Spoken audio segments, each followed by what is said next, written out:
पीके movie 2014 में बनी एक भारतीय हिंदी भाषा की व्यंग्यात्मक विज्ञान तथा कॉमेडी की फिल्म है। इस फिल्म में भरपूर कॉमेडी है। इसका संपादन राजकुमार हिरानी ने किया और इसे हिरानी और अभिजीत जोशी ने लिखा था।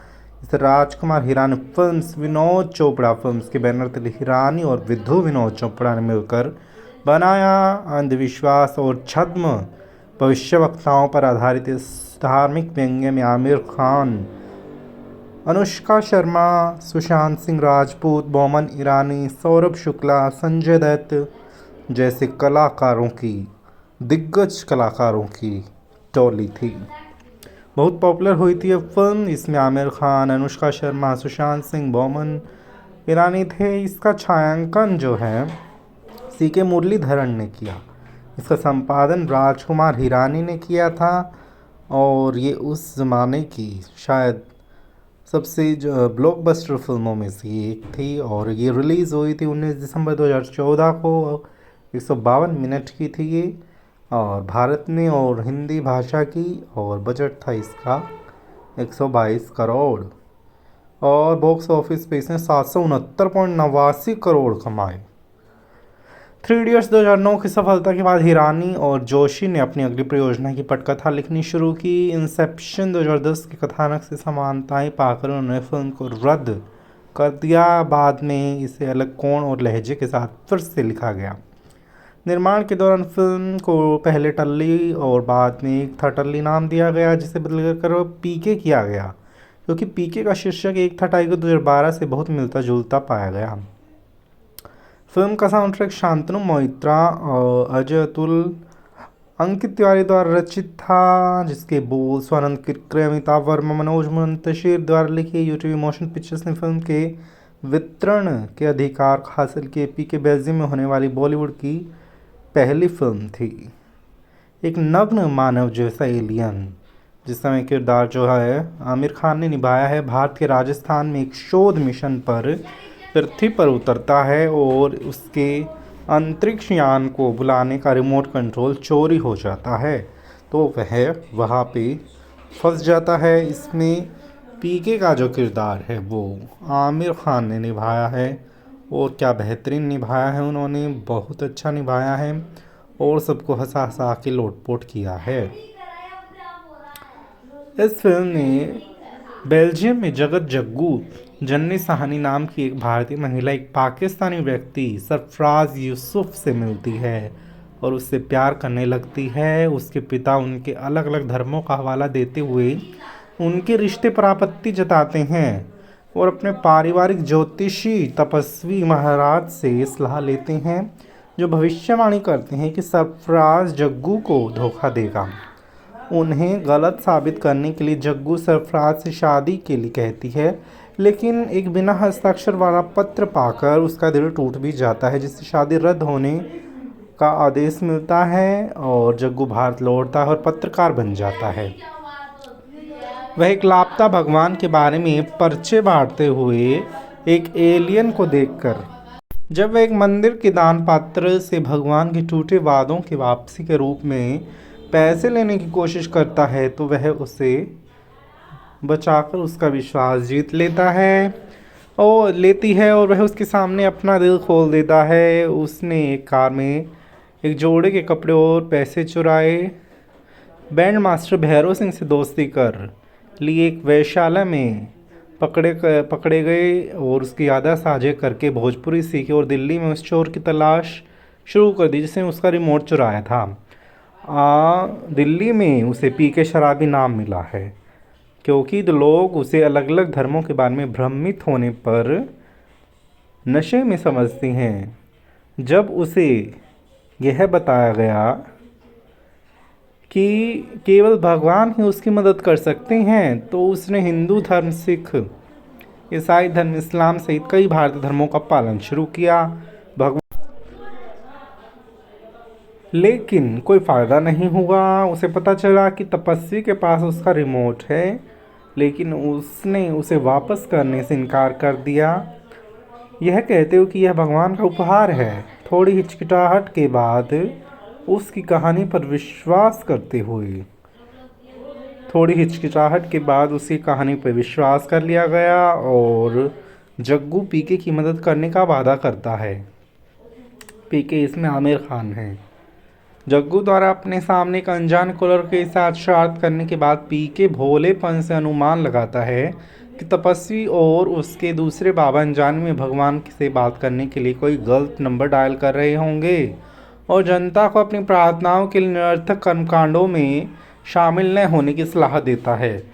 उत्सुक होकर एक्साइटेड होकर जग्गू जनता को अपने न्यूज़ चैनल पर सभी जितने भी लोग थे सभी जनता को अपने न्यूज़ चैनल पर उनके वीडियो भेजकर धोखेबाज बाबाओं का पर्दाफाश करने के लिए प्रोत्साहित करती है।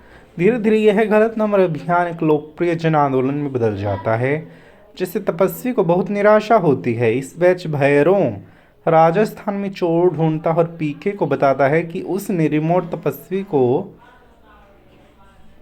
बेच दिया। पीके को ये एहसास होता है कि तपस्वी शुरू से ही धोखेबाज था और जानबूझकर लोगों को गुमराह कर रहा था। बाद में एक आतंकवादी हमले में भैरव और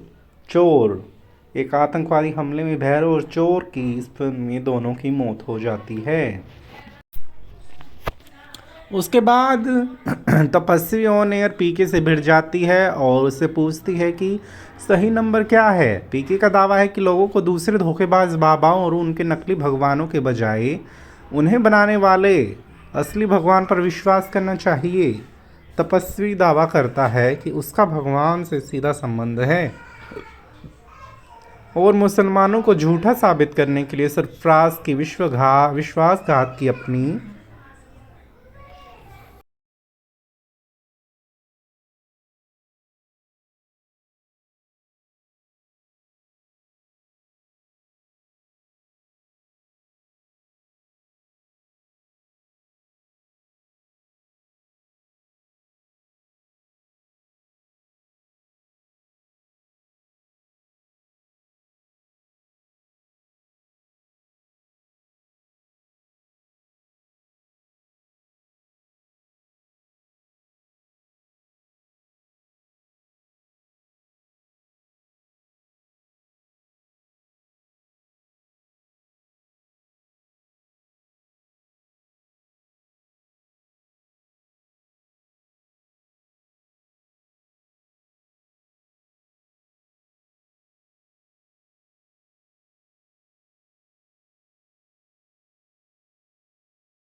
जग्गू और सरफराज रोते हुए फिर से मिलते हैं, जबकि जग्गू के पिता को तपस्वी का असली चेहरा पता चल जाता है और वह उसे रिमोट पीके को लौटाने के लिए मजबूर करता है और वह उसे रिमोट लौटाने के लिए मजबूर कर देता है। उसके बाद एक और ट्विस्ट इसमें आ जाता है।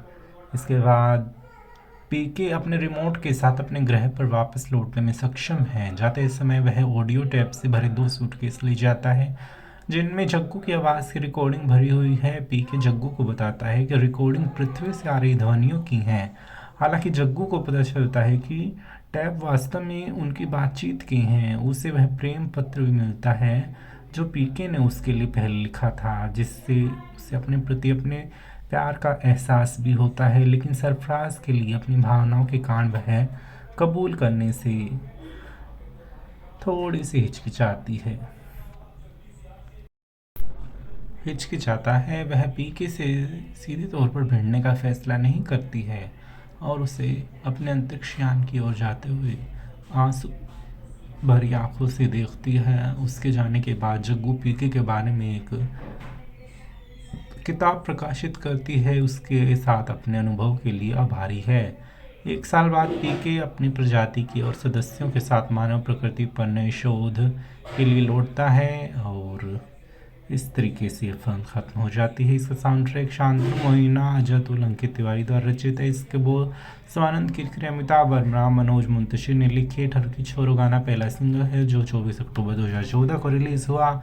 आमिर खान और संजय दत्त पर केंद्रित ये वीडियो स्वरूप खान ने गाया है, अजय तुल ने संगीत दिया बोस आनंद किरकिरे के, और जो है इसके कई गाने सोनू निगम, श्रेया घोषाल ने गाए। इस गाने को शान और श्रेया घोषाल ने गाया है, और शांतनु मोइना ने इस में संगीत दिया और किरकिरे ने इसके बोल लिखी। पूरा साउंड ट्रैक जो है 5 नवंबर 2014 को रिलीज़ किया गया था, और बहुत हिट इसका ये जो गाना है ठरकी छोरो छोकरो, ये बहुत हिट हुआ था। इस फिल्म ने बहुत सारे अवार्ड्स जीते, अंतर्राष्ट्रीय भारतीय फिल्म अकादमी अवार्ड्स भी इसने जीता, जिसमें राजकुमार हिरानी ने जो है सर्वश्रेष्ठ निर्देशक व संवाद का अवार्ड जीता था, और अप्सरा अवार्ड भी इस फिल्म ने जीता है, विनोद चोपड़ा और राजकुमार हिरानी ने।